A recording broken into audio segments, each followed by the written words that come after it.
17 এবং 18 তারিখ ঢাকার বুকে প্রতিরোধ গড়ে তোলে প্রাইভেট বিশ্ববিদ্যালয়গুলো, এবং সেই প্রতিবাদের জায়গায় এক মুহূর্তে গণ আন্দোলন গণবিক্ষোভে রূপ নেয় এবং এই ফ্যাসিস্ট সরকারের পতন ঘটে।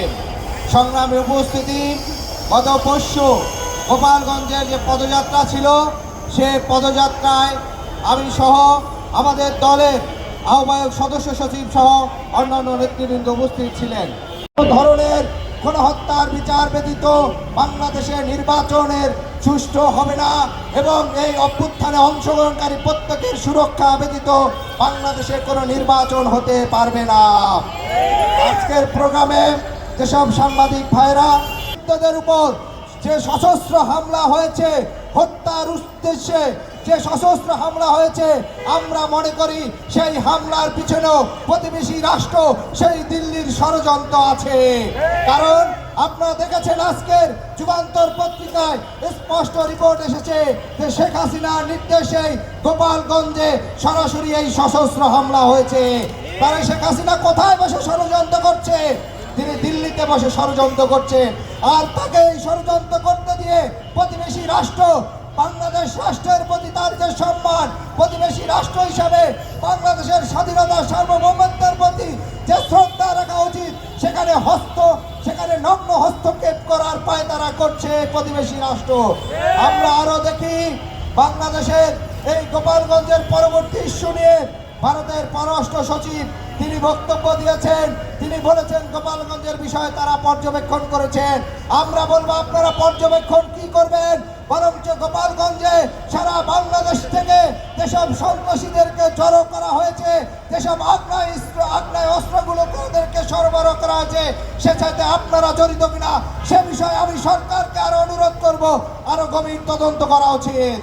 আমরা গোপালগঞ্জের যে হত্যার উদ্দেশ্যে সন্ত্রাসী নিষিদ্ধ সংগঠন জঙ্গি স্টাইলে হামলা করেছে, সেই হামলায় তারা ভেবেছে যে এই অভ্যুত্থানের সংগ্রামী নেতাদেরকে তারা দমিয়ে রাখবে, কিন্তু আমরা দেখেছি গোপালগঞ্জে হামলার পরের দিনই ফরিদপুর, রাজবাড়ী এবং রাত 11টায় মানিকগঞ্জ জাতীয় নাগরিক পার্টির পথসভায় হাজার হাজার জনগণ ছুটে এসেছে। বাংলাদেশের প্রত্যেকটি জেলায় জুলাই পদযাত্রার যে আপামর জনতা, বৃদ্ধ, কৃষক, বৃদ্ধ এবং যুবক থেকে শুরু করে প্রত্যেকটি মানুষ যেভাবে সাড়া দিয়েছে, আগামীর বাংলাদেশের স্বাধীনতা সার্বভৌমত্বের জন্য, নাগরিকের অধিকার প্রতিষ্ঠার জন্য জাতীয় নাগরিক পার্টি একটি শক্তিশালী দল হিসাবে, বাংলাদেশের স্বাধীনতার পক্ষের দল হিসাবে সামনের দিনে জানান দিবে। সংগ্রামী উপস্থিতি, আমরা বারবার বলে আসছি, গত 1 বছর হয়ে গেল সরকারের পক্ষ থেকে এখন থেকে জুলাই ঘোষণাপত্র এবং জুলাই সনদের দৃশ্যমান অগ্রগতি দেখতে পাচ্ছি না।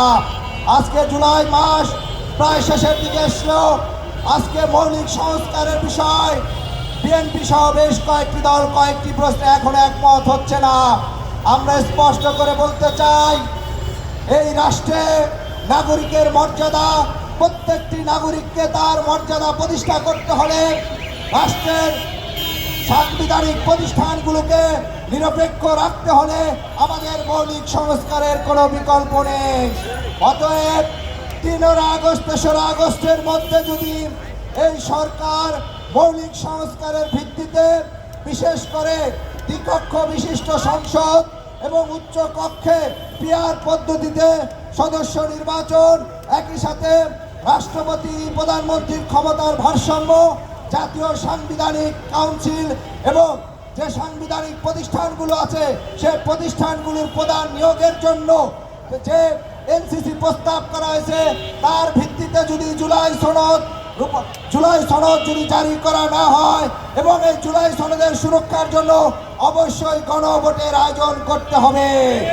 এই যে আপনারা দেখতে পাচ্ছেন জুলাই আগস্ট গণ অভ্যুত্থানে যে হাজার হাজার শিক্ষার্থী, লাখ লাখ জনতা অংশগ্রহণ করেছেন, আজকে সেই জুলাই অভ্যুত্থানকে আমরা দেখতে পাচ্ছি কিছু আওয়ামী বুদ্ধিজীবীরা শুধুমাত্র গণ আন্দোলন কিংবা সরকার পরিবর্তন হিসাবে ট্যাগ দিচ্ছেন।